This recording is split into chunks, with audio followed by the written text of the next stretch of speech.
Hi అండి. Burger chicken తోటి ఎందుకు చేయాలి? నూడిల్స్‌తో కూడా చేసుకోవచ్చు కదా అనే ఆలోచన వచ్చిందండి. సరే ఒకసారి చేసేద్దామని అయితే ట్రై చేశాను. కానీ నిజంగానే కొత్త టేస్ట్ అనిపించింది. చాలా బావుంది. ట్రై చేయండి మీరు కూడా.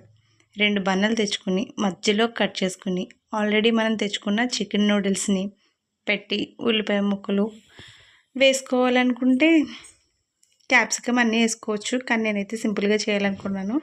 అందుకని చికెన్ సాసు, టమాటో సాస్ వేసి ప్రాసెస్ అయితే చూస్తున్నారు కదా! చేశానండి. అయితే ఇలా చేసిన తర్వాత ఇవి వేడిగా అవ్వాలి కదా!